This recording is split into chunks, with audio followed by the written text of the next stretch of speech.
11, 12, and then I finished my GSS. Okay. I went to secondary school. I went to AS. You know, for a guy, you don't open your I mouth know, when you are you're talking. so soft-spoken. Yeah, I'm actually one of the most Soft-spoken people. Ghana people. So you're not Ghana. You're not like the rest of us. You're British Ghana. Because when we were growing up, Fanti was the language that was spoken at home. Okay. My mom is Zuma and Fanti. Oh, I see. And my dad went to a disco. Oh, your dad was in a disco. Yeah. And he's the Ghana. And he's the Ghana. But his family, they are more towards his mother's side because he's from Latte as well. Yeah. Okay. So, you know. But where I are take you it from? My dad. Where's your dad from? My dad, his family is actually from Bese.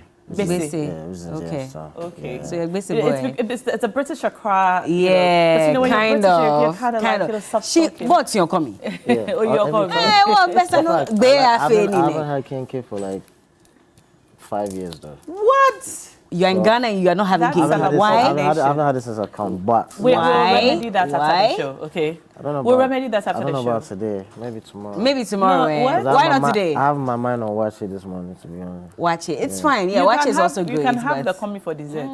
This, mashke or something, right? Yeah. Nashako is very good with that. don't- She'll I don't give you all understand. kinds. You don't you have- understand.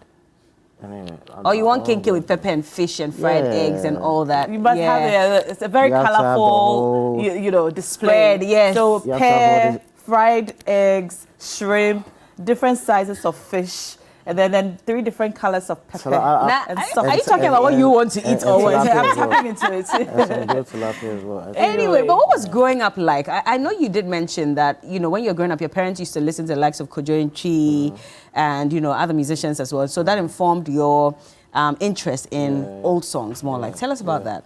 I think, Kojenchi is probably the first Ghanaian artist that I was introduced to, period, like growing up when we came to Ghana for the first time.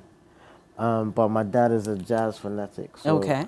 you know, the likes of George Benson and El Clue, a lot of these old school jazz artists. And then my mom loves reggae. So Jimmy Cliff, Johnny Nash, Bob Marley. So in the house, there's just a lot of different music being played every single time. Obviously, when we were growing up, we listened to our own things. And hip-hop, Okay. dancehall and reggae music is something that I was listening to effortlessly.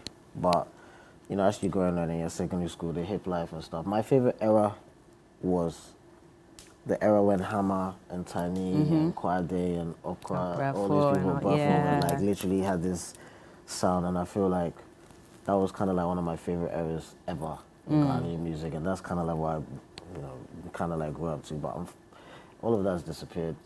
Has it disappeared really? Or maybe it's on the back burner for now? It's nostalgic, but if it's on the back burner, it's been on the back burner for a long time. And it's a nostalgic era, and even like the Highlife from like the 60s and the 70s, you know, like with Pat Thomas and Bugger Highlife. yeah, and then Papa Yankson, CK Man, and I mention all these artists because these are artists that my mom listened to. Because as a fancy, you know, these are the guys that you kind of like. So I feel like those sounds, you know, have just dissipated, and I feel like they can come back in some form or shape. But it's just about togetherness and whether people are really interested. Because I feel like it's like nobody really is interested in that sound anymore. It's like when you're in the moment, it's like, oh, they're playing Papa Yankson, let's just listen to it. But I feel like it should be a conscious effort. We have like thousands and thousands of people coming to Ghana every year. And it's the perfect opportunity for artists to kind of like showcase their music. But anytime somebody comes down for Christmas, you know, they call it the song of the year. Yeah. Where it's like, this is the song that was, you know, popping when, you know, we were going out. So if you go to this club or you go to this party, this, that, and the third.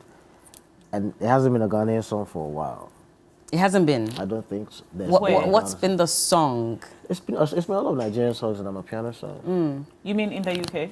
No, here. Ghana. Yeah, Even in Ghana. in my opinion, because anytime I come down for Christmas, I always just make a conscious effort to be like, so what's the big song that the DJs will play at some of these parties? And most of the time, I'm a piano and the Nigerian songs.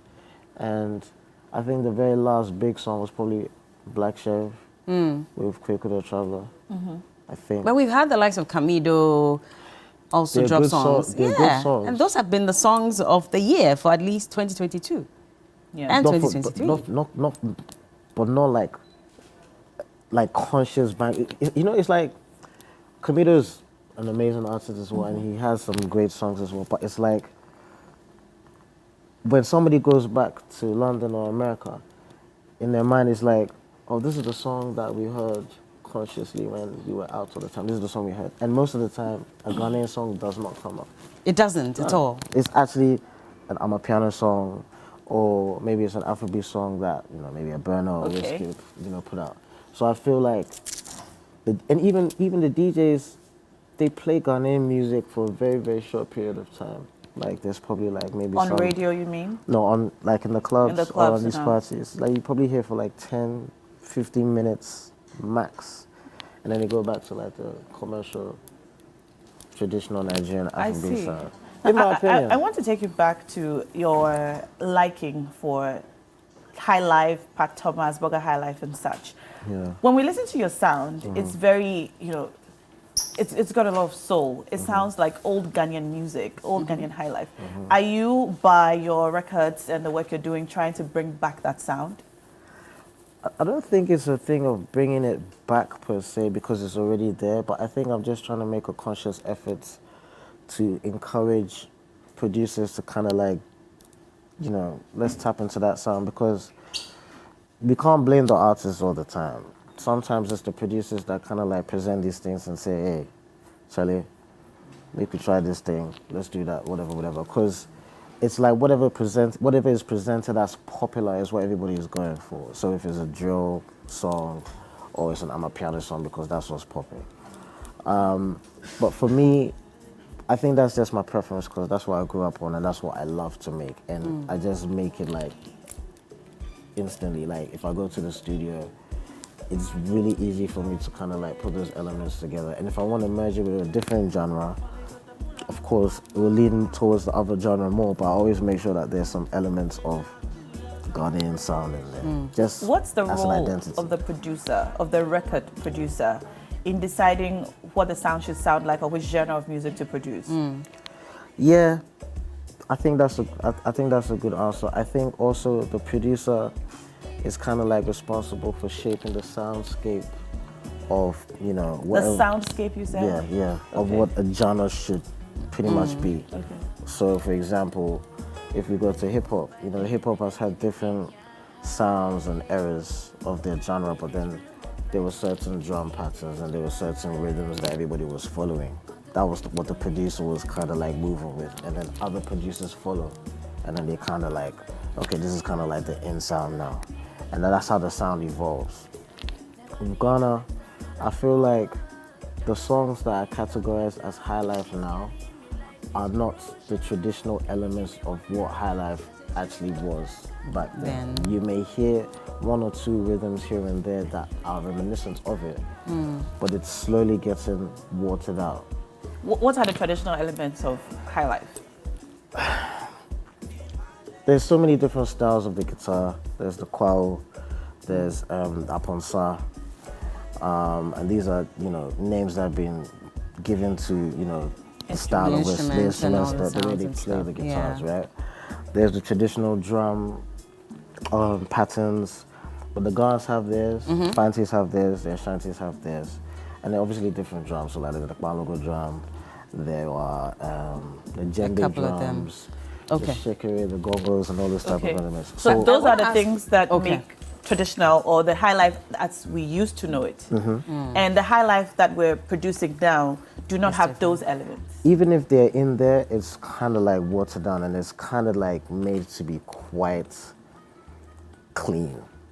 Look, music is dynamic, isn't it? As we grow, things change, but the it's sound soul, though. might change. But it's soul. Like you said, like there's a lot. So I feel like music is soul. So if you try and water down sounds to a level where you actually can't feel the soul anymore, you don't really get to enjoy the music. And that's what Highlife is. Highlife is actually based off soul, because back then our forefathers were tapping into a lot of sounds from like native blues and jazz. So there's even horns and trumpets and, you know, Highlife as well. And to some extent, minimalistic organ is also in there as well. And all of those things are very soulful because back then our grandfathers didn't have the equipment that we have now, to make it so perfect.